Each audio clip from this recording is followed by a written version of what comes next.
Je m'appelle Reed Calhoun et je suis arrivé à la fête d'anniversaire de famille de Sienna sans illusion ni attente, déterminé à rester poli. Je m'imaginais entrer discrètement, prendre la dernière place au fond, puis ressortir aussitôt, sans être remarqué. Je n'étais pas là pour être admiré ou pour qu'on se souvienne de moi. Je remplissais simplement une obligation. J'ai posé mon manteau sur la chaise à côté de moi, me suis installé dans le coussin usé et j'ai commandé un verre d'eau au serveur qui passait. La haute arche du plafond de la salle de banquet résonnait de rires et de cliquetis d'argenterie. Des lanternes étaient suspendues telles des planètes flottantes, illuminant des visages que je connaissais à peine. Tout autour de moi, les tables croulaient sous le poids des centres de tables floraux et des plateaux de viande rôtie. Je sirotais lentement de l'eau, mon regard se posant sur Sienna qui riait au buffet, sa robe blanche étincelant sous les lumières. Elle n'avait jamais été aussi belle ni aussi à l'aise, et une petite partie de moi se demandait si elle ressentait un pincement de culpabilité à me voir ici, l'homme qu'elle avait autrefois épousé et abandonné. J'essayais de me recroqueviller davantage sur mon siège, ressentant la brûlure des regards des badauds, même s'ils faisaient semblant de ne pas me remarquer. Un raclement de gorge poli, un murmure, ce n'est pas Reed, passèrent entre les invités comme une onde sur un étang. Je forçai mon sourire. Je ne me laisserai pas déstabiliser. Je ne cautionnerai pas les rumeurs. Je serai poli et je partirai. C'était le plan. Il tomba à l'eau en un instant. Sienna, debout, droite et posée près de la table des desserts, m'aperçut.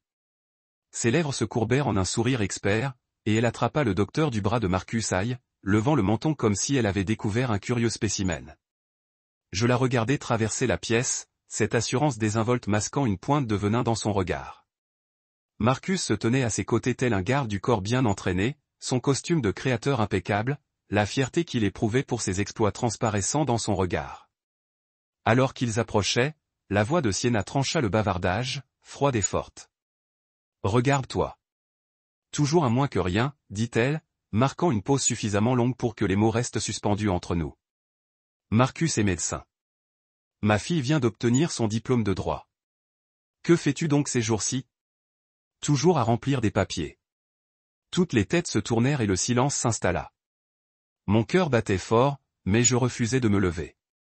Je restais assise, un verre d'eau à la main, observant ces visages trahissant la déception ou l'amusement. Je ressentis leur pitié. J'entendis leurs questions muettes.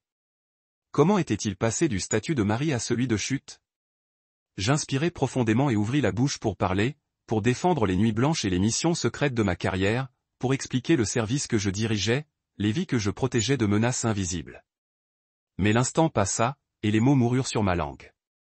Je baissai les yeux vers la nappe, me rappelant que j'avais choisi cette invisibilité choisie parce que nul ne pouvait ternir ce qu'il ne voyait pas. Et puis deux hommes en costume sombre entrèrent dans la salle, leurs pas déterminés, leurs expressions indéchiffrables.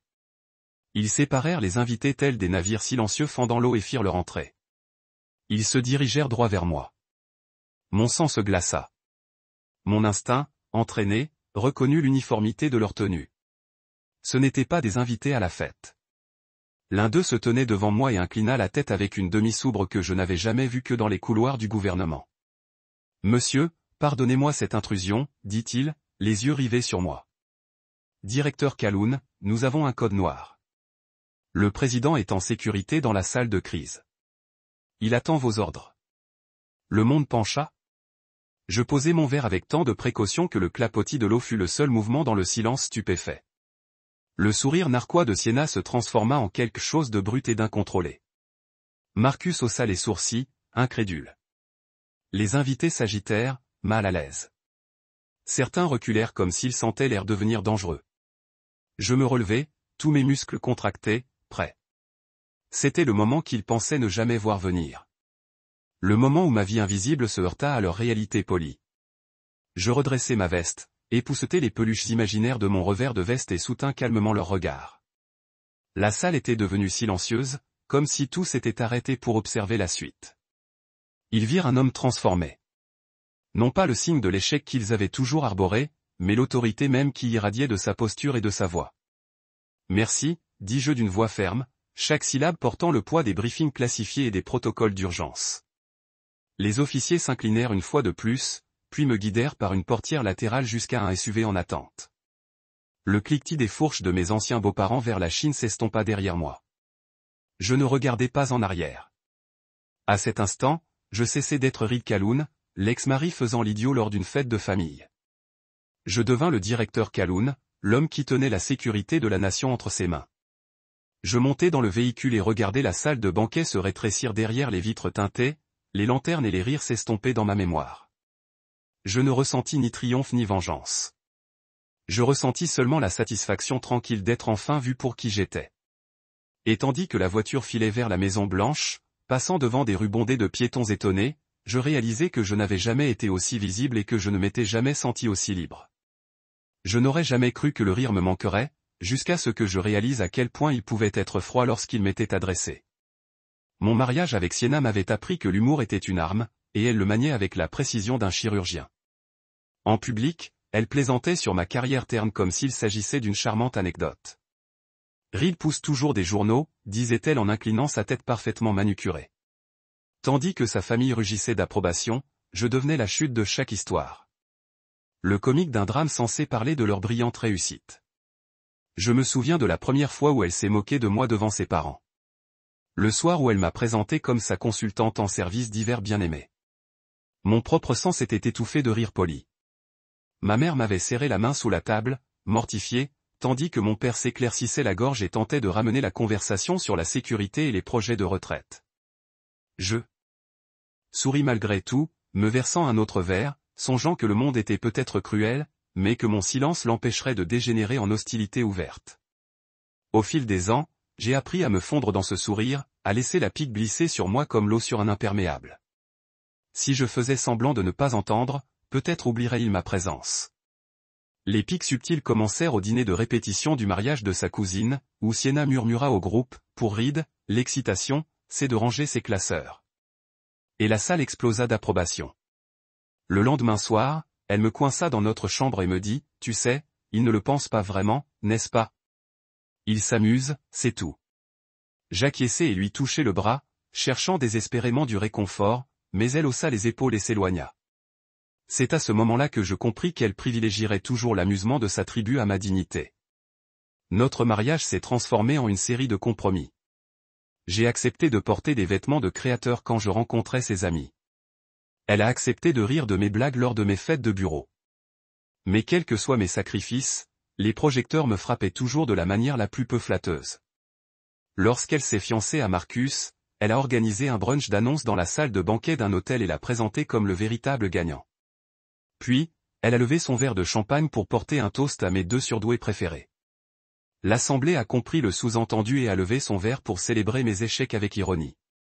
Je me tenais à ses côtés, verre à la main, les joues brûlantes tandis que le champagne me chatouillait la gorge et se transformait en amertume. Au fond de moi, je portais une vie secrète qu'aucun d'eux ne soupçonnait. Ils ont vu le costume impeccable, la coupe de cheveux soignée, et ont supposé le pire, que j'étais médiocre, sans importance. Et d'une certaine manière, je les ai laissés y croire. C'était plus simple que d'expliquer que je rendais compte à la cellule de crise de la Maison Blanche, que je commandais des équipes de cyberintervention, que mon travail sauvait des vies. Le caractère confidentiel de mon rôle m'empêchait d'en parler, de la reprendre lorsque Sienna me taisait. Un jour, après une brève apparition particulièrement cruelle au gala de charité de son frère, « Tais-toi, Lee, tu gâches l'ambiance », j'ai envisagé de lui faire des allusions, de lui montrer un badge officiel ou de l'inviter à une réunion d'information sécurisée. Mais je me suis alors souvenu de ses moqueries lorsque j'avais brigué une promotion, de la façon dont elle avait confié à nos amis que je devenais obsédé par mon travail. Renverser la situation ne ferait qu'alimenter les moqueries. J'ai donc transformé mon amertume en une détermination silencieuse, me promettant qu'un jour, lorsque les enjeux seraient réels et le public muet, je tiendrais la tête haute. Je revivais ces moments dans ma tête à chaque service de nuit, les flux incessants de code, les écrans clignotants affichant les menaces d'acteurs hostiles, la montée d'adrénaline lorsque j'avais isolé une brèche et l'avais fermée. Je me suis souvenu de l'expression stupéfaite de Marcus lors de ma brève rencontre dans la salle de crise un mois plus tôt. Un chirurgien civil plongé dans le labyrinthe de la défense nationale. Et comme ce regard respectueux avait fait d'années d'humiliation familiale un lointain souvenir. Mais dans les salons cossus de la famille de Sienna, rien de tout cela n'avait d'importance. Ma valeur se mesurait en trophées et en invitations brillantes. Si vos exploits ne déclenchaient pas de toast, vous étiez invisible. Cette prise de conscience m'avait vidé de mon sens jusqu'à ce que j'apprenne à utiliser l'invisibilité comme un bouclier. J'ai cessé d'assister à des événements. J'ai refusé les séances photos. J'ai évité les réseaux sociaux. Je me suis effacé. Non pas par manque de confiance en moi, mais parce que l'alternative, subir un jugement constant, était insupportable. Pourtant, de temps à autre, j'apercevais l'ancien Reed dans le miroir. Un homme sorti major de sa promotion, convaincu que l'épanouissement de la vie résidait dans un but précis, et non dans les applaudissements. Je me souvenais d'avoir donné des cours aux étudiants de première année sur l'ambition et l'intégrité, les exhortant à poursuivre leur passion, même si le monde ne le remarquait pas. J'avais un jour organisé un hackathon communautaire pour enseigner la cybersécurité à des adolescents du quartier, un événement qui avait fait la une du journal du campus. Aujourd'hui, je me demandais si j'avais été naïve, si la soif de spectacle du monde n'attendait que de me dévorer. Pourtant, je refusais de me laisser définir par son rire. Je me consolais dans mes réussites clandestines, chérissant l'idée que le vrai succès n'avait pas besoin de public. Il s'épanouissait dans le silence, dans la résolution d'énigmes que personne d'autre ne pouvait voir, dans les victoires que personne ne pouvait applaudir publiquement. Le tournant est survenu lorsque j'ai compris que les moqueries de Sienna n'étaient ni un signe d'amour ni une plaisanterie. C'était une démonstration de domination. Son pouvoir sur moi se calibrait à chaque repas partagé et à chaque plaisanterie chuchotée. En dénigrant ma carrière, elle me rappelait ma dépendance à l'acceptation de sa famille, et j'ai décidé de ne plus jouer ce rôle. La fois suivante, elle m'a invité à simplement participer à la fête. J'ai décliné sans colère, expliquant simplement que j'avais un autre engagement. Elle m'a reproché ma froideur, mais j'ai vu l'amusement disparaître de son regard lorsqu'elle a compris que je ne reviendrais pas. J'ai commencé à redéfinir mes limites. J'ai décliné les invitations. J'ai cessé de faire comme si de rien n'était. J'ai commencé à interroger l'associé de sa fille sur les réformes juridiques au lieu de faire semblant de ne pas être là. La première fois que quelqu'un a répondu à ma question avec un intérêt sincère, j'ai ressenti un soulagement immense. Même maintenant, en entrant dans la salle de banquet pour l'anniversaire de famille de Sienna, je portais cette nouvelle détermination. Sous le silence qui a suivi l'annonce de ma présence, j'ai ressenti quelque chose d'inhabituel. De l'impatience plutôt que de la peur. S'ils se souvenaient de moi comme d'une blague, ils apprendraient vite que les blagues peuvent avoir des bords tranchants. Et lorsque les hommes en costume m'ont convoqué, j'ai compris que la collision des mondes était inévitable. Leurs rires se sont transformés en silence, car la peur et le respect ne cohabitent pas avec la moquerie.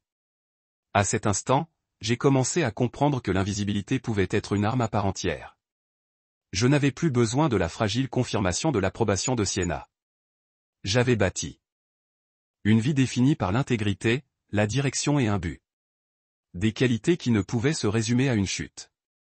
Et, tandis que je quittais l'ombre de son rire, je sentais le poids de chaque commentaire moqueur s'alléger, remplacé par quelque chose de bien plus durable, la confiance tranquille d'un homme qui connaissait sa valeur, malgré les applaudissements qu'il ne recherchait jamais.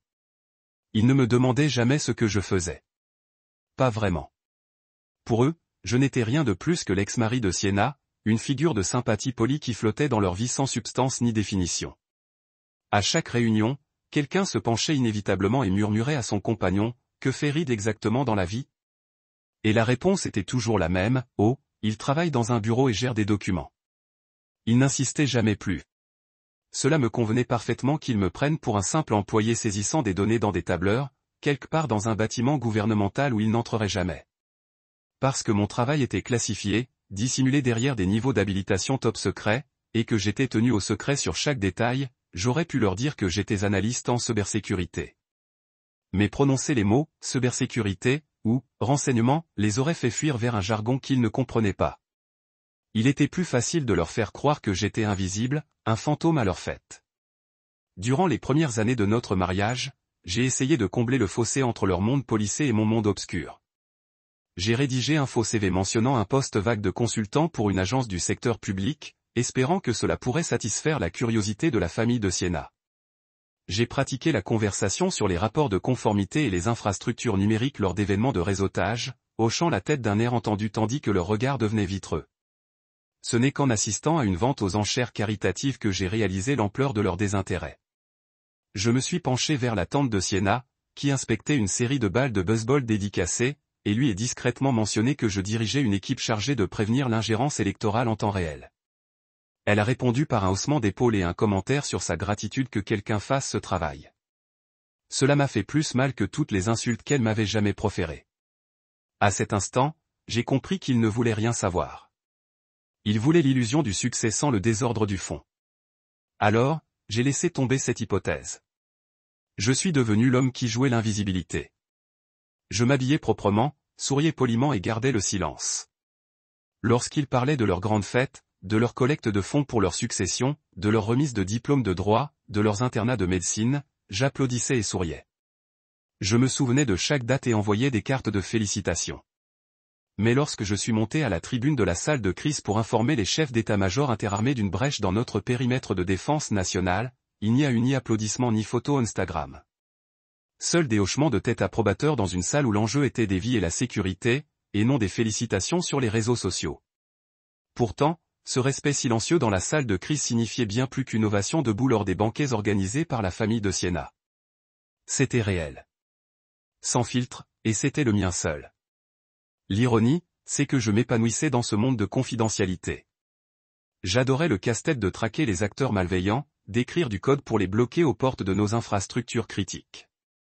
Je savourais l'adrénaline des alertes à 4 heures du matin, qui m'obligeait à coordonner les réponses entre les agences, sachant qu'un seul faux pas pouvait paralyser des villes entières ou des services essentiels. Mais chez moi, je minimisais ces réussites comme s'il s'agissait de tâches insignifiantes. Une ironie que je ne partageais jamais avec quiconque en dehors de ces lieux sacrés. Voire dans sa famille, j'étais celui qui s'immisçait dans un rapide bonjour avant de disparaître dans un travail mystérieux. Ils ne comprenaient pas que ce travail mystérieux se traduisait par la défense nationale de millions de personnes. Alors, ils murmuraient entre leurs mains, je me demande ce qu'il fait vraiment. Comme si mon travail était une question ouverte plutôt qu'un engagement solennel dont je ne pouvais jamais discuter. Leur ignorance de moi est devenue mon bouclier. Quand Siena se moquait de ma carrière dans l'ombre, cela ricochait sur moi sans que je ne subisse de conséquences. Je ne me faisais aucune illusion sur les trophées ou les titres. Ma récompense était de savoir que je faisais une différence. Je m'étais senti à l'aise dans mon anonymat, trouvant la paix dans la confiance tranquille de mes capacités. Mes collègues me voyaient comme le directeur Calhoun, l'homme à contacter en cas de crise. Ils me recherchaient, faisaient confiance à mon jugement et soutenaient mes décisions lorsque la pression était à son comble. Cette confiance était le fruit d'années d'insomnie et d'une concentration sans faille.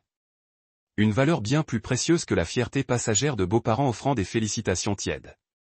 Et pourtant, une partie de moi aspirait à la reconnaissance. Je me demandais ce que cela ferait de révéler la vérité, de voir leurs yeux s'écarquiller devant la gravité de mes accomplissements. De voir Siena bouche bée lorsque je décrirais l'interception d'attaques sur notre réseau électrique ou le déchiffrement de communications cryptées d'États ennemis. J'imaginais le silence qui suivrait, la stupéfaction de réaliser que l'homme qu'ils avaient méprisé était celui qui maintenait leur monde. Mais je ne l'ai jamais fait, car une fois qu'ils l'auraient su, tout changerait. Mon anonymat n'était pas seulement une protection. C'était une liberté. Cela me permettait d'évoluer entre les mondes sans être piégé par aucun. Dans le cercle de Siena, j'étais inoffensif. Au gouvernement, j'étais indispensable. Et cet équilibre me convenait. Le jour où Code Noir m'a convoqué de son parti, je n'ai ressenti aucun ressentiment. J'ai ressenti une confirmation de la vie que j'avais choisie. En montant dans le SUV qui m'attendait, laissant derrière moi la famille incrédule de Siena, je réalisais que le fossé entre leur monde et le mien était infranchissable. Et c'était exactement ainsi. Ils n'ont jamais su ce que j'avais fait. Et j'en étais satisfait, car au final, ma valeur ne se mesurait pas à leurs applaudissements, mais aux vies que j'avais sauvées en silence. Les systèmes que j'avais protégés s'effondraient et la conviction inébranlable que le véritable pouvoir réside souvent dans l'ombre, où il peut agir sans fanfare ni faux éloges. J'ai franchi les lourdes doubles portes de la salle de banquet et pénétré dans l'air nocturne, flanqué de 2 agents dont les costumes sombres et les oreillettes les distinguaient totalement des invités que je venais de quitter. Le bavardage et le cliquetis des couverts se transformèrent en un bourdonnement sourd tandis que je m'éloignais du dernier siège de cette longue table ornée où j'étais assis seul. Un silence parcourut la foule derrière moi, palpable même par-dessus le léger bourdonnement de l'unité extérieure du climatiseur. Le halètement aigu et incrédule de Siena me suivit, sa voix étouffée par la fermeture des portes.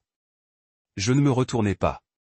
Au lieu de cela, je relevai le menton et inhalai l'air frais et légèrement humide de la nuit, comme un souffle de vérité balayant des années de faux semblants.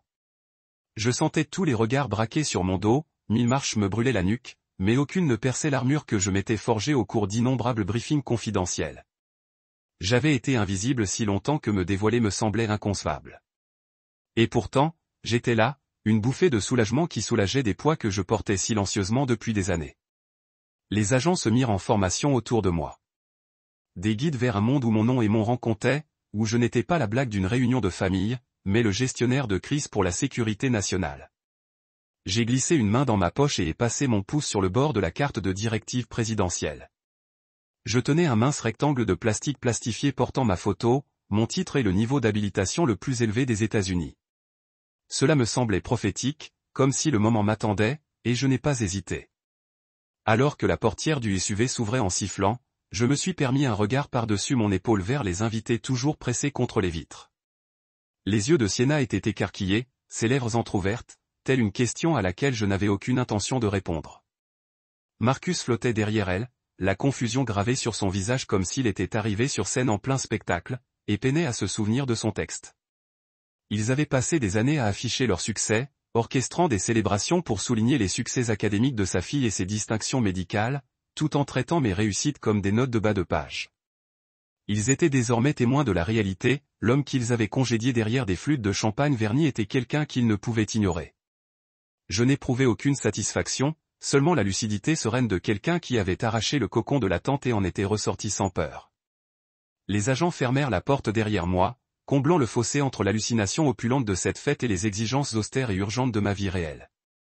Le moteur ronronna, promesse silencieuse de vitesse et de discrétion.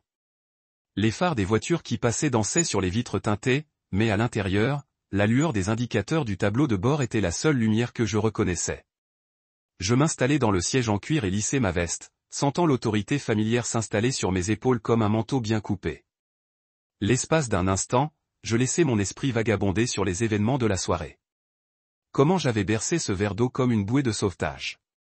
Comment j'avais résisté à l'envie de m'expliquer, et comment j'avais finalement choisi le silence plutôt que de me dévoiler. Ce silence m'avait transporté du salon au pouvoir, d'une chaise au fond d'une salle de banquet au volant de la réponse nationale. La voiture démarra sans à-coups, ses pneus ronronnant sur le trottoir tandis que nous sillonnions les rues tranquilles de Washington. Les monuments se dressaient avec une majesté stoïque sous les lampadaires. Le Washington Monument, tel une sentinelle coiffée d'ivoire.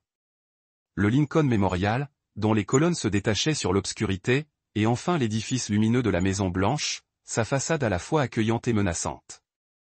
Alors que nous bifurquions sur Pennsylvania Avenue, je ressentis une montée d'adrénaline familière. L'appel du devoir m'attirait avec une force plus forte que toutes les émotions que j'avais ressenties ce soir-là. Je ne jouais plus un rôle dans l'événement de quelqu'un d'autre. J'étais le directeur des opérations les plus sensibles du pays. Convoqué dans la salle de crise pour diriger une réponse à des menaces plus rapides que la guerre conventionnelle. Le SUV s'engagea dans l'allée sécurisée de la résidence exécutive. Passant sous les grilles en fer forgé et franchissant le dédale de caméras et de points de contrôle, j'ai vu les agents de sécurité hocher la tête en reconnaissant mes qualifications. J'ai vu le salut silencieux du marine de service à l'entrée. À l'intérieur, le hall était faiblement éclairé, silencieux en prévision du briefing d'urgence à venir. Même les moquettes moelleuses et les panneaux de bois poli semblaient austères, leur élégance éclipsée par la gravité du moment. Je me suis levé de mon siège avant l'arrêt complet du véhicule, me glissant dans le couloir avec une aisance due aux innombrables arrivées nocturnes. Mes agents m'ont emboîté le pas, me suivant du pas tandis que je me dirigeais vers la salle de crise.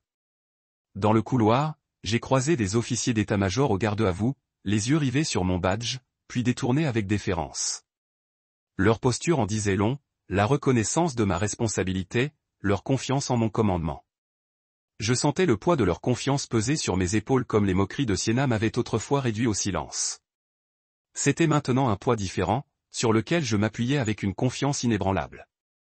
Ici, nul besoin d'étalage ostentatoire de grade ou de titre. Ma seule présence annonçait le passage du cérémonial à la gestion de crise. Arrivé aux portes en bois ornées de la salle de crise, je m'arrêtai et posai la main sur la poignée de bronze froide. J'entendais le murmure des analystes lisant les évaluations des menaces. Les assistants militaires discutaient des contre-mesures, la voix étouffée du président cherchant la clarté dans l'obscurité. Mon cœur se calma. C'était ici que j'étais chez moi, là où la valeur de ma vie se mesurait non pas aux apparences, mais à l'action décisive. J'inspirai profondément, goûtant le léger parfum d'équipement électronique et d'acajou poli. Puis j'ouvris la porte. Les projecteurs télescopiques de la caméra se braquèrent sur moi, mais je ne bronchais pas. Je m'avançai jusqu'au bout de la table, déposai la carte de directive présidentielle et levai les yeux vers les visages rassemblés autour de moi. Des visages rougis par le stress, des yeux brillants d'attente. Il n'y eut pas d'applaudissements, seulement les acquiescements discrets d'hommes et de femmes préparés pour ce moment, qui comprenaient qu'un seul faux pas pouvait déclencher le chaos. Je soutins leur regard, hochai brièvement la tête et commençai à donner des ordres. Le brouhaha des conversations changea, notre attention se concentra, et nous avançâmes à l'unisson. Plus tard, lorsque la crise se fut apaisée et que le calme revint dans les couloirs du pouvoir, je me souviendrai que cette nuit marqua un tournant. Il ne s'agissait pas de vengeance contre ceux qui m'avaient rabaissé. C'était de libération des rôles qu'ils m'imposaient. La collision des mondes, où l'humiliation personnelle signifiait devoir national, avait révélé une vérité simple. Ma place n'était pas en arrière-plan du récit d'autrui, mais au cœur du mien, guidant des événements qui comptaient au-delà des applaudissements ou de la pitié. En donnant mes dernières directives, je sentis une satisfaction tranquille m'envahir. La dernière place à la table ne m'attendait plus. J'étais déjà là où je devais être. J'avais pris l'habitude d'opérer dans l'ombre, où chaque décision avait des conséquences imprévues, mais rien ne m'avait préparé à l'intensité de la gestion d'une crise nationale en salle de crise. À mon arrivée, le faible bourdonnement des écrans électroniques et le murmure pressant des hauts fonctionnaires qui m'accueillaient créaient une atmosphère chargée d'impatience. Pas de fanfare cérémonielle, pas d'applaudissements ni de reconnaissance, seulement la compréhension tacite que le temps était notre plus grand adversaire. Je pris place au centre de la table en fer à cheval, déposai la carte de directive présidentielle devant moi et balayai la salle du regard. Les visages se tournèrent, les yeux soulagés que le directeur soit présent, prêt à les guider dans la tempête. J'ai ressenti cette poussée d'adrénaline familière, cette lucidité qui se distille lorsque les enjeux sont les plus élevés. Cela me réconforta, me rappelant pourquoi j'avais consacré ma vie à ce travail. Parce que des vies en dépendaient. Parce que la menace était réelle, et parce que je m'épanouissais sous la pression. Le rapport de violation s'afficha sur l'écran principal. Une intrusion non autorisée ciblant le réseau électrique national. L'heure coïncidait avec le pic de demande du soir. Des milliers de mégawatts menaçaient de disparaître, plongeant les villes dans le noir et plongeant les hôpitaux, les réseaux de transport et les réseaux financiers dans le chaos. Je me suis penché en avant, les doigts entrelacés sur le bois poli, et j'ai donné ma première directive, isoler les nœuds de brèche, rediriger les charges critiques vers des circuits de secours et déployer des contre-mesures pour couper l'accès de l'attaquant. Les directeurs adjoints ont murmuré des accusés de réception, leurs mains volant au-dessus des claviers pour exécuter mes ordres.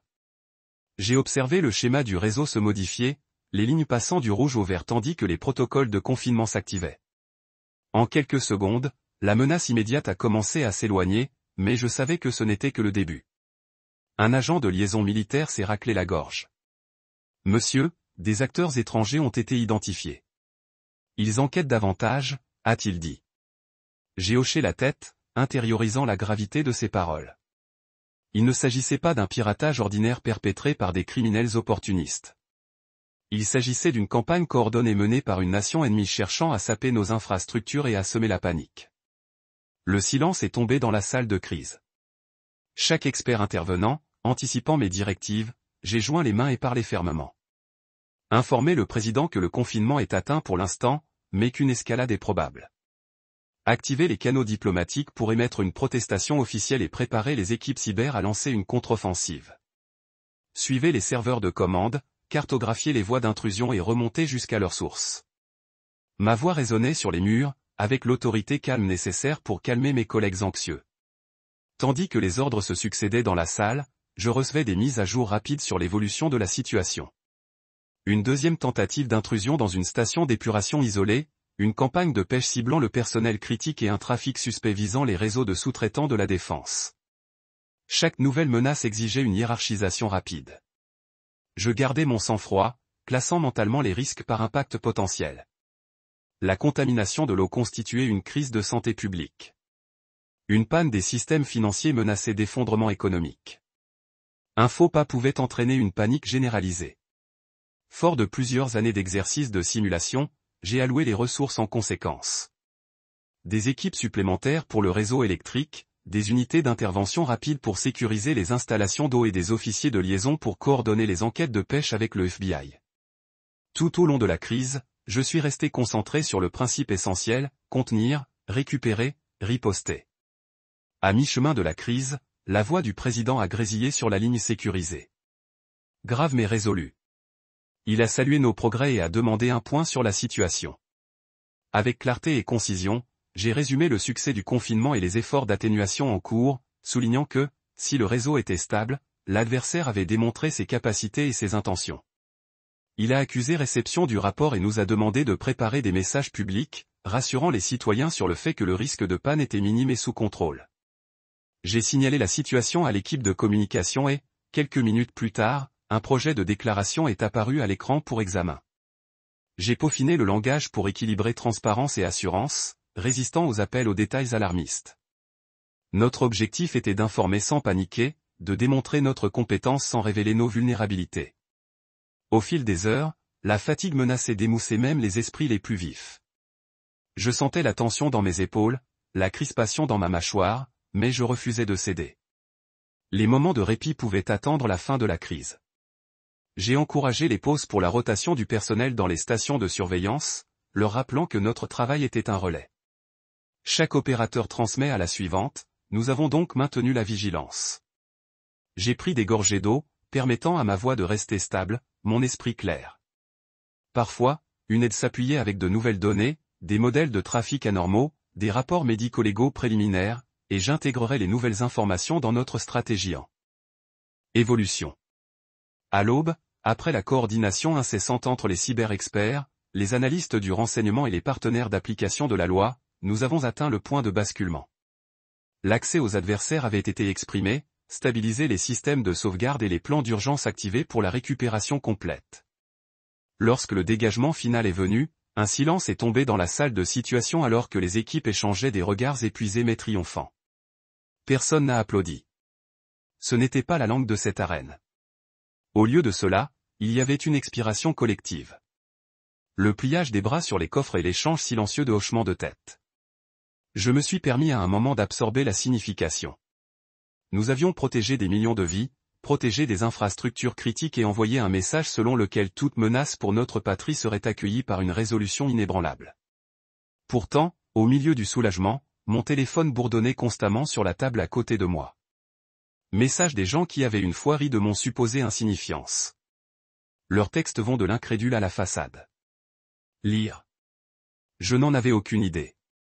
Comment l'avez-vous fait? Ça va? Je suis tellement fier de toi. Le timing a piqué, un rappel de la validation peu profonde qu'ils ont recherché uniquement lorsqu'elle a servi leur propre récit. Mais je n'ai pas répondu. Mon devoir n'allait pas en apaisant les nouveaux admirateurs, mais en poursuivant les travaux qui comptaient. J'ai redressé ma veste et retourné aux écrans d'affichage, supervisant la transition de la gestion des crises aux opérations de récupération. Les équipes se concentreraient désormais vers le durcissement du système, la réconfort du public et la collecte de preuves d'une attribution potentielle. Mon rôle n'était pas terminé. En fait, cela évoluait seulement. En dehors des murs de la Maison Blanche, le monde apprendrait notre succès dans les gros titres et les déclarations officielles, mais il ne connaîtrait jamais l'histoire complète. Les nuits blanches, le poids des décisions mesurées dans les vies sauvées ou perdues, la détermination silencieuse qui a prospéré sous pression implacable. Et c'est exactement comme ça que je l'ai préféré. Parce que la véritable mesure du leadership dans l'obscurité n'est pas des applaudissements, mais la connaissance que lorsque les lumières du monde scintillent, vous êtes prêt à les restaurer tranquillement, efficacement et avec une conviction inébranlable. Dans la ruée vers le soulagement et les échos de la décoloration de la crise, je sentais que la vérité indubitable s'installait en moi. C'était mon domaine, mon but, et je ne permettrais à personne de me définir par des rires ou de l'ignorance. Sous la pression, je n'ai pas seulement survécu, je me suis dirigé. J'ai vérifié mon téléphone au lendemain de la crise, mon doigt s'arrêtant sur l'écran comme s'il était réticent à voir le déluge de messages qui s'étaient accumulés en quelques minutes. Des dizaines de notifications ont attendu. Bulle bleue, badge rouge, vibrations insistantes qui portaient l'urgence des personnes qui ont ignoré mon existence pendant des années. Le nom de Sienna clignota en haut, son contact toujours stocké, bien que j'avais juré de ne pas répondre. Et en dessous, une chaîne de messages est marquée urgente. Veuillez répondre et était si fier. Mon cœur s'est resserré à l'absurdité de tout cela. Les mêmes personnes qui ont prononcé des remarques de coupe et des regards dédaigneux maintenant ont fait un coup d'œil pour mon attention comme si j'étais un héros national. Soudain, ils ont parlé de l'orgueil et de l'admiration comme si mon travail avait toujours mérité la reconnaissance. J'ai lu le texte de Sienna, regardé à la télévision. Tu étais incroyable. Je suis désolé d'avoir jamais douté de toi. Mon sang a fait froid à la transformation de son ton. C'était la performance, pas la sincérité. Un script brutal a été conçu pour récupérer l'association avec mon succès. J'ai tapé son nom, envisagé de répondre, puis j'ai glissé le téléphone dans ma poche. Je n'alimerai pas leurs besoins de rachat. À la maison plus tard dans la soirée, les messages se sont poursuivis. Mon téléphone a bourdonné de félicitations de parents qui ont déjà fait semblant de ne pas me connaître, de voisins qui avaient à peine fait un signe de la main dans le couloir et de vieilles connaissances étiquetées dans des articles en ligne célébrant le leadership triomphant du réalisateur. J'ai vu le texte de Marcus Haye. Lisez, je n'ai jamais su. Félicitations, médecin. Un médecin. L'ironie a piqué. Marcus, dont le diplôme de médecine avait été la source de tant de barbe, a maintenant fait semblant de me reconnaître avec la même courtoisie pompeuse qu'il a autrefois réservée à ses propres réalisations. Je n'avais aucune envie de m'engager. Ma vie ne contenait aucune place à une fierté opportuniste. J'ai réalisé que, à leurs yeux, ma valeur était en sommeil jusqu'à ce qu'elle devienne digne d'intérêt. Mon estime de soi a prospéré en service calme, pas dans les gros titres viraux. Leur fierté soudaine était une dépendance à l'image, pas une affirmation de la substance. En parcourant les messages, j'ai réfléchi aux années où ils m'avaient actualisé. Les invitations ne sont pas renvoyées, mes réalisations ont été rejetées comme banales et chaque conversation se résumait à des sourires doux et condescendants. Ils m'avaient transformé en giroflée lors de rassemblements de famille, m'offrant les miettes d'attention que lorsqu'ils ne pouvaient nourrir leurs propres besoins de récit. Mais ce soir, j'étais le récit. Ils ont posté des photos de moi debout à la tête de la table de la salle de situation, mon profil rétro-éclairé par la lueur des moniteurs affichant des cartes de crise. Ils m'ont décrit comme l'homme qui nous a sauvés, comme si le salut était une performance pour leurs applaudissements. La dissonance m'a rempli de rires creux. J'ai réalisé que la puissance de leur validation était aussi fragile que les constructions sociétales que j'avais échappées. Je n'avais pas besoin de leurs félicitations fragiles. J'avais besoin de rien de leur part. J'ai pensé à Aubrey, la fille de Sienna, dont j'avais assisté à la cérémonie de remise des diplômes de la faculté de droit et dont j'avais enduré la pomposité. Une fois qu'elle m'avait présenté comme l'ex-mari de ma mère, comme si ce label avait capturé l'intégralité de mon identité. Maintenant, elle a envoyé un texto, lire, « Je suis si fier de te connaître. Tu es l'exemple que je veux suivre. » Son message était parsemé d'émojis cardiaques comme si la sincérité pouvait être transmise à travers des icônes numériques. Je me suis souvenu du brunch traité jeté pour ses réalisations. Comment je m'étais tenu à la périphérie de la pièce applaudissant avec une retenue polie tandis que ses pairs l'ont doublé de louanges. Ce soir, elle m'a également douché de louanges. Mais je ne ressentais que l'ironie des inversions cruelles de foi. J'ai envisagé de tendre la main pour la remercier, mais j'ai fait une pause. Je ne nourrirai pas ce théâtre. Je leur permettrai leur moment sous les projecteurs de mes réalisations pendant que je restais dans les ailes calmes où mon but a prospéré. Dans la solitude de mon salon, j'ai éteint les notifications et je me suis assis avec le silence qui était devenu mon sanctuaire. Les messages étaient non ouverts, leur nombre non lu comme des badges de ma décision. J'ai versé un verre d'eau et j'ai marché jusqu'à la fenêtre donnant sur la rue calme en dessous. Le monde à l'extérieur n'était pas au courant de ce qui s'était passé dans la salle de situation. Juste une autre nuit dans une ville qui n'a jamais vraiment dormi. Les lumières scintillaient dans des fenêtres lointaines. Les voitures chuchotaient le passé et la vie s'est poursuivie. J'ai ressenti le bourdonnement régulier de l'appartenance à quelque chose de plus grand que les applaudissements éphémères. Mon travail n'était pas pour la consommation publique, mais pour la sécurité de millions, une obligation qui a transcendé la monnaie sociale. La crise disparaîtrait des gros titres, remplacée par la prochaine histoire de rupture. Mais mes responsabilités ne disparaîtraient pas.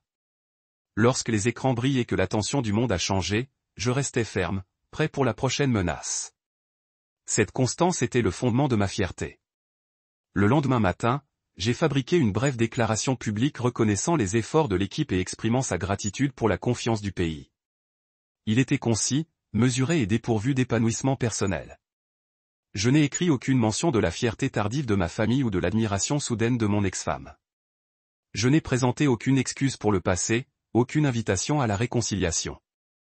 Au lieu de cela, je me suis concentré sur les engagements, la vigilance continue, les protocoles de sécurité plus stricts et la collaboration entre les agences. C'était le véritable visage de mon travail, transparent là où il devait être, impénétrable si nécessaire. J'ai soumis la déclaration et, comme il a été mis en ligne sur les chaînes officielles, j'ai ressenti une vague d'authenticité. C'est ainsi que je me suis connecté avec les autres par l'action et non la sentimentalité. Justice pour la grille, justice pour la confiance du public. Ce sont mes véritables alliances.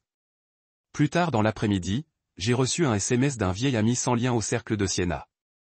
Reed a vu la nouvelle. Fier de toi, frère. Pas de qualification, aucune statue érigée sur les réseaux sociaux, juste un message privé de quelqu'un qui me connaissait avant tout spectacle. J'ai répondu avec une véritable chaleur, organisant un temps pour rattraper le retard. Ce simple échange était plus précieux que le torrent des félicitations creux que j'avais déjà reçus. J'ai réalisé qu'une fierté authentique était gagnée dans des relations construites sur le respect mutuel, l'histoire partagée et la confiance.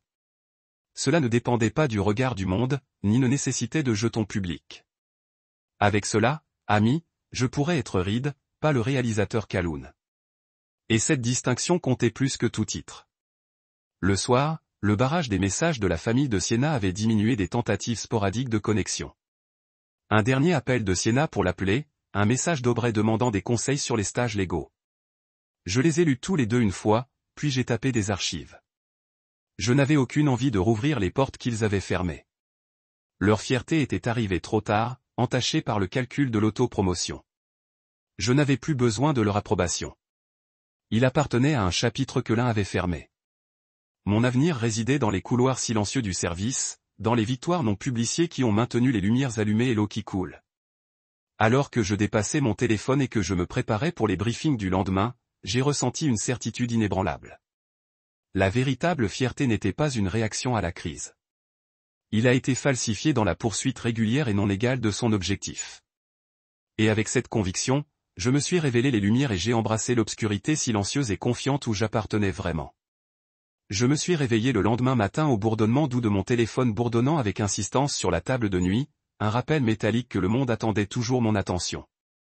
La crise d'hier s'était estompée des nouvelles de front-page, remplacées par des titres plus sensationnels. Mais les échos des yeux indiscrets et des messages de félicitations ont persisté dans mon esprit. Je m'allonge encore un instant, planant à la main sur le dispositif de silence, savourant le calme avant de plonger dans un autre jour de briefing classifié et d'évaluation de sécurité. Je ne me sentais pas triomphant. Je me sentais en paix. Les réalisations de la nuit précédente m'appartenaient et un cercle de confiance soigneusement sélectionné. Pas à une foule indigne à la recherche de morceaux de gloire réfléchis. Finalement, j'ai atteint le téléphone et je l'ai déverrouillé. Comme prévu, il y avait un texte non lu de Siena. Pouvons-nous parler, s'il vous plaît? En dessous, une vague de messages. Le partenaire juridique d'Auburn demandant des conseils. La mère de Siena envoie une note de sympathie pour mon enfance difficile qui avait censé avoir façonné ma résilience. Marcus proposant de m'acheter le dîner pour faire amende honorable. J'ai parcouru une douzaine d'autres de parents éloignés et de connaissances sociales, chacun ruisselant après la chaleur. Je ne ressentais aucune de la culpabilité qu'ils supposaient que je devais exposer. Ma vie avait avancé. Leur préoccupation tardive était une distraction que je refusais de divertir. J'ai tapé sur le texte de Siena, fabriquant une réponse brève, factuelle et finale. Mon travail est confidentiel. Je vais bien. Prenez soin de vous. Je n'ai pas tapé, je vous pardonne ou m'appelle. Je n'ai pas reconnu son plaidoyer pour la conversation. Le silence lui-même a été la réponse la plus puissante. Il a parlé de frontières respectées et d'autonomie récupérée. Le bouton d'envoi brillait et je l'ai tapé de manière décisive. Un instant plus tard, sa réponse à mot unique est arrivée. Compris. Pas d'excuses, pas de justification, juste une reconnaissance. J'ai ramené le téléphone sur la table de nuit, sécurisé en sachant que j'avais livré exactement ce qui était nécessaire, clarté sans drame. Je m'habillai rapidement dans un costume sur mesure qui chuchotait la confiance plutôt que l'arrogance, et je me suis rendu au complexe de la Maison Blanche. Alors que je traversais les couloirs, le sida m'a accueilli avec des hochements de respect, une affirmation silencieuse de ma compétence.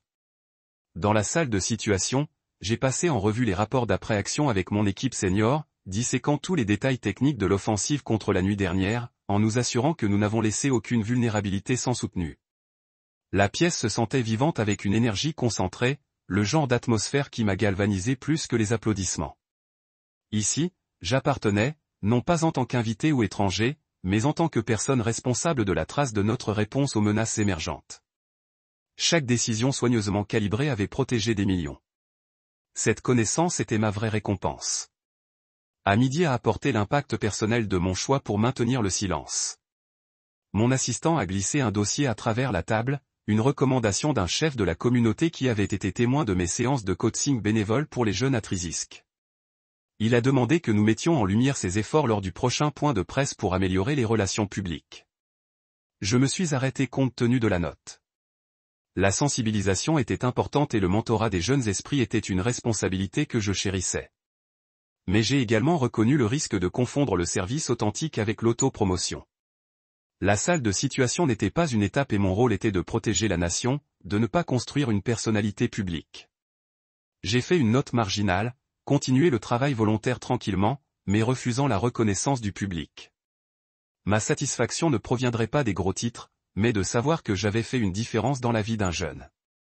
Plus tard dans l'après-midi, j'ai échappé au couloir du pouvoir pour une brève promenade autour de Lafayette Square.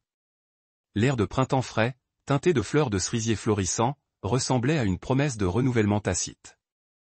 Les touristes ont pris des photos de l'extérieur de la Maison Blanche tandis que les habitants se précipitaient, absorbés par leurs propres affaires. Personne ne connaissait les crises qui se sont déroulées derrière ces piliers, ni l'homme qui a orchestré la défense de leur vie quotidienne. Je m'arrêtai pour regarder un père enseigner à son tout-petit à sauter des pierres sur le bord de la piscine réfléchissante. La scène était simple, banale et profondément émouvante. Cela m'a rappelé pourquoi j'ai choisi les premiers horaires des répondeurs sur les calendriers sociaux, les menaces clandestines sur les éloges du public. J'étais gardien, pas une célébrité, et cette distinction était une source de fierté inébranlable. De retour à mon bureau, j'ai trouvé la pile de courriers des sympathisants d'hier, des cartes de vœux en relief de feuilles d'or, des bouquets qui s'étaient flétris et de remerciements des notes de connaissances qui se sentaient obligées d'exprimer l'admiration. J'ai trié la pile, plaçant chaque lettre non ouverte dans un dossier de réponse non requis avant de déchiqueter les enveloppes physiques. Leurs sentiments étaient des souvenirs peu sincères de mon succès, des jetons d'un moment éphémère dans la conscience du public. J'ai réservé les vraies lettres, les notes manuscrites de ma mère, mon mentor de collège et le couple que j'ai encadré au hackathon pour mon bureau. Ils ne portaient aucun vernis, aucune fierté artificielle, juste une véritable gratitude et des encouragements. Ce sont les voix que j'ai autorisées à façonner mon sens de la valeur. Ce soir-là, je suis retourné dans mon appartement, les lumières de la ville de DC brillaient chaleureusement à travers les fenêtres. J'ai préparé un dîner simple, un saumon grillé, des légumes verts en sauté et versé un verre d'eau. Je me suis assis à la petite table de cuisine, ouvrant un dossier de dossiers avec des dossas sur les menaces à venir et les enquêtes en cours. Alors que je passais en revue les derniers résumés de renseignements, j'ai senti le pouls d'adrénaline familier à travers mes veines. C'était mon élément, ma complexité, mon urgence, la poursuite implacable des solutions. Le monde au-delà de mes murs pourrait valoriser le spectacle et la célébrité, mais ici, dans les heures calmes et banalisées, de vraies batailles ont été menées et gagnées. J'ai savouré que mes contributions resteraient largement inconnues, protégées par la classification et la nécessité. Avant de me coucher, j'ai rédigé un email à mon mentor, en réfléchissant aux événements de la semaine dernière. J'ai écrit sur le défi du maintien des frontières, de l'attrait de la reconnaissance et de l'affirmation d'un but silencieux. J'ai partagé des idées sur le leadership sous pression, soulignant la distinction entre le service altruiste et la performance publique. Je l'ai envoyé avec un sentiment de gratitude pour avoir quelqu'un dans ma vie qui comprenait le fardeau tacite de mon travail. Ensuite, j'ai alimenté mon ordinateur portable et fermé les stores. À l'extérieur, la ville s'est installée dans le silence de la nuit. À l'intérieur, j'ai ressenti le rare confort de l'alignement entre mes valeurs et mes actions. Alors que je m'allongeais dans l'obscurité, j'ai pensé à la famille de Siena et à leurs attentes déçues. Ils avaient essayé pendant des années de me définir, de m'attribuer un rôle dans leur récit.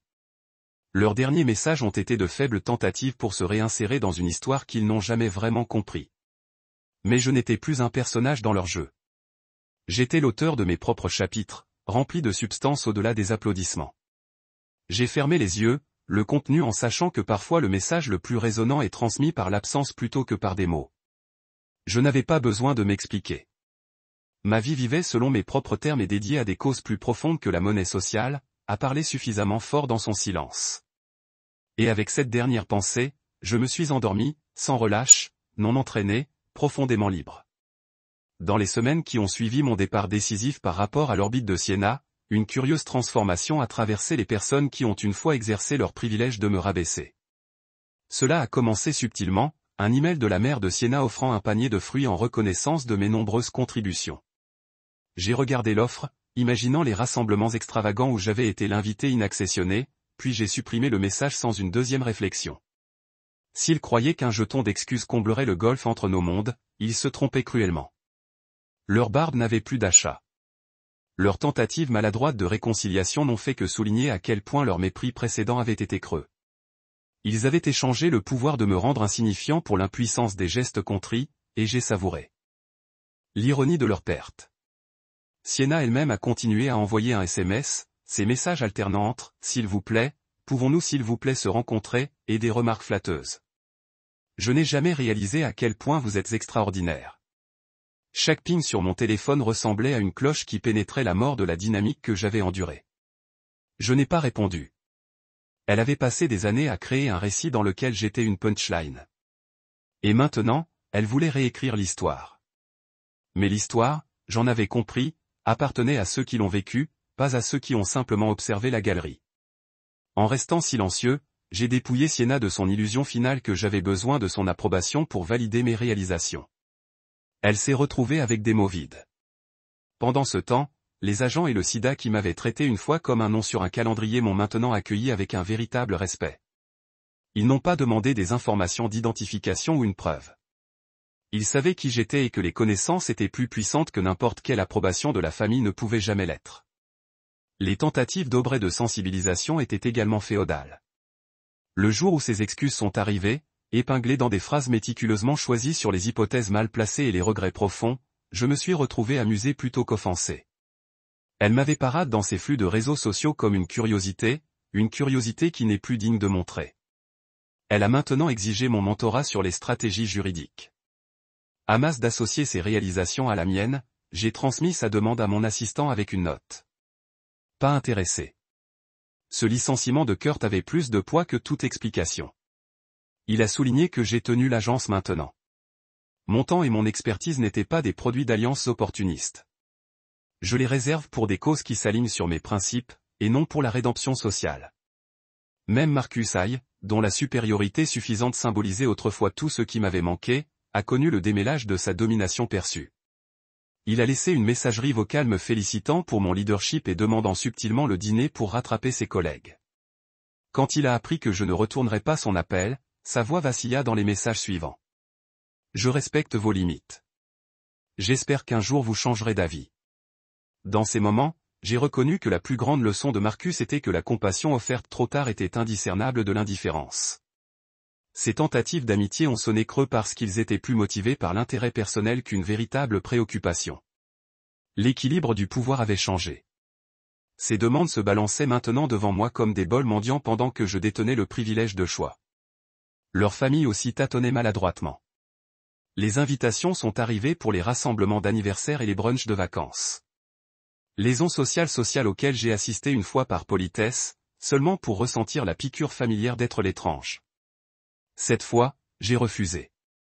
J'ai envoyé de brefs regrets en citant des engagements antérieurs. Chaque refus poli a fermé une porte que ces gens n'avaient jamais vraiment ouverte pour moi lorsque ma présence était pratique pour leur image. Je ne ressentais aucun regret. J'ai ressenti un soulagement. Libre des tensions sous-jacentes de la civilité forcée. Je n'ai plus eu à naviguer dans le champ de mine de leurs attentes. Mon calendrier, autrefois encombré d'apparitions obligatoires, ne reflétait plus que des engagements qui nourrissent mon âme. En l'absence de leur interférence, j'ai découvert un nouveau type de paix. Libéré de la nécessité de gérer les perceptions des autres. Je pouvais me concentrer sur les relations qui comptaient. Les véritables amitiés se sont forgées dans des intérêts communs. Les collègues qui ont collaboré avec moi en crise plutôt que de m'applaudir dans des contextes sociaux. Je me suis reconnecté avec le club de codage communautaire que j'ai aidé il y a des années, faisant du bénévolat pour enseigner les bases de la cybersécurité aux élèves du secondaire. Leurs questions impatientes et leur enthousiasme aux yeux écarquillés m'ont rappelé mes propres débuts bien avant de devenir l'homme invisible lors des fêtes de famille. Dans ces salles de classe, j'ai retrouvé un sens de l'objectif sans intérêt par le statut social. Le pouvoir que j'avais exercé là-bas, un pouvoir d'éduquer et d'autonomiser, semblait infiniment plus gratifiant que l'emprise éphémère que j'avais envie de table de banquet. Un après-midi, alors que je traversais le Cyberlab, un étudiant nommé Elena m'a approché avec une proposition de projet, construisant un outil open source pour aider les petites bases de données de donateurs sécurisées. Sa passion m'a rappelé que l'influence n'a pas besoin d'être mesurée dans les titres ou les titres. C'était le privilège de faire une différence tangible dans la vie des gens. Je lui ai accordé toute mon attention, j'ai offert des conseils et j'ai promis un soutien. Dans sa gratitude, j'ai vu la plus vraie forme de respect gagnée par la collaboration et l'empathie, non exigée à travers la position sociale. Pendant ce temps, dans les couloirs du gouvernement, mon équipe a continué à compter sur moi pour une action décisive. Leur confiance était authentique, née de défis partagés et de dépendance mutuelle. Cela contraste avec la préoccupation condescendante de la famille de Siena, qui n'avait jamais demandé comment je ressentais, comment je me suis fait face ou ce dont j'avais besoin pour réussir. Des mois se sont écoulés et les restes de ma vieille vie ont reculé comme des empreintes de pas dans le sable. Les invitations ont cessé, les messages ont ralenti et le monde des théâtres sociaux qui m'avait défini une fois perdu sa gravité. Les gens qui avaient autrefois tenu le pouvoir de me blesser avec une phrase n'en tenaient plus. J'ai traversé la vie sans relâche par la nécessité de prouver ma valeur à quiconque au-delà de ceux que j'ai choisi de servir. Mon appartement, autrefois encombré de cartes non ouvertes et de condoléances tendues, reflétait maintenant mon moi authentique. Un espace calme rempli de livres sur la cryptographie, des toiles portant mes traits de pinceau et mes jetons de véritables amitiés. L'absence de plaisanterie forcée a fait de la place pour la sincérité. Et pourtant, je n'ai pas eu d'amertume. J'avais appris des leçons inestimables de ces années douloureuses. Comment résister au jugement, comment protéger ma dignité avec le silence et comment récupérer mon récit en le vivant simplement. Leur perte de pouvoir n'était pas l'aboutissement d'une rancune. C'était le résultat logique des frontières appliquées avec une détermination silencieuse. Le changement avait été moins de les punir et de me libérer des rôles qu'ils ont insisté pour que je joue. En abandonnant la nécessité de leur approbation, j'ai découvert la véritable étendue de mon agence. En fin de compte, leur monde et le mien se tenaient séparés par des choix. Ils ont choisi de me définir. J'ai choisi de me définir. Leur pouvoir sur moi s'est dissous lorsque j'ai refusé de leur accorder une pertinence. Et dans cette dissolution, je ne trouvais pas la vengeance, mais la liberté. Une liberté qui m'a permis de marcher sans encombre dans un avenir de ma propre fabrication, où ma valeur a été déterminée non pas par des applaudissements ou de la pitié, mais par l'acte de vivre non célibataire authentique. Un an s'est écoulé et je me réveille chaque matin dans mon appartement d'essai. Des inondations légères par les fenêtres du sol au plafond. Aucun panier de fruits ou invitation en retard encombrant mon comptoir. Je prépare du café, je me penche dans le bourdonnement tranquille de la ville et je planifie ma journée par but plutôt qu'à l'obligation. Mon travail implique toujours l'urgence, les évaluations des menaces, les briefings et les réponses rapides. Mais en dehors de ces heures, je peins des toiles abstraites dans des bleus profonds et des gris, me perdant dans des traits de pinceau qui ne demandent rien de moi d'autre que des cadeaux. Je cuisine des repas nourrissants, savourant chaque bouchée plutôt que de dégringoler de petites conversations forcées sur des tables bondées. Les notifications de mon téléphone sont désormais filtrées. De véritables amis, anciens collègues et les étudiants du club de codage dont les yeux s'allument lorsque je les aide à résoudre des puzzles de chiffrement. Personne ne me demande de justifier ma valeur ou de raconter mes titres. Je suis simplement Reed, dont la vie se déroule à l'intersection du service et de la sérénité. Je porte toujours le poids de la responsabilité de la sécurité nationale. Mais je porte également la liberté de définir le succès selon mes propres conditions.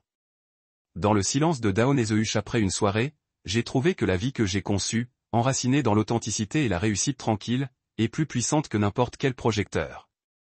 J'entends toujours l'écho des pièces silencieuses où les rires ont retenti à mes dépens. Et parfois je me surprends à me rappeler la piqûre de leur mépris. Mais maintenant, dans ces moments de réflexion, je vois à quel point leurs applaudissements et chuchotements impuissants étaient vraiment. Je me tiens dans mon studio surplombant le ptoak. La lumière du jour se répand sur mon chevalet et une pile de dossiers de briefing intacts pour une fois. Aujourd'hui, je suis libre d'attentes externes. Personne n'attend dans les ailes pour juger ma valeur.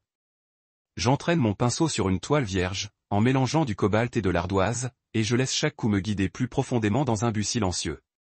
Chaque ligne me rappelle que la mesure de ma vie n'est pas définie par des applaudissements, mais par chaque choix que je fais quand personne ne regarde. Je passe les matins à écrire du code pour les partenaires à but non lucratif et l'après-midi à examiner les analyses de fil pour la Maison Blanche. Au dîner, je m'assois avec des amis qui me connaissent comme Reed, pas par titre. Et nous partageons des histoires d'ambition fondées sur la compassion plutôt que la concurrence. Leur respect se sent gagné et durable, né d'un effort partagé et d'une conversation honnête, non empruntée aux gros titres. Quand je me réveille le week-end, je me dirige vers des ateliers communautaires pour enseigner les bases de cryptage où les étudiants brillants questionnent ma ligne plus que toute reconnaissance publique. Parfois, j'atteins Sienna ou Marcus dans les rediffusions d'actualité, leurs visages encadrés par des événements passés auxquels j'ai assisté autrefois en tant que personne. Je ne ressens aucune envie de répondre ou de récupérer l'histoire. Mon voyage s'est déroulé au-delà de leur récit, enraciné dans l'impact plutôt que dans l'image. J'ai appris que le pouvoir est le plus puissant lorsqu'il est exercé d'humilité et de résolution. Que les vrais leaders écoutent plus qu'ils ne parlent. Et ce silence porte souvent la plus forte conviction. Dans le calme après la tempête, je suis devenu mon propre témoin. Et que plus que tout applaudissement suffit.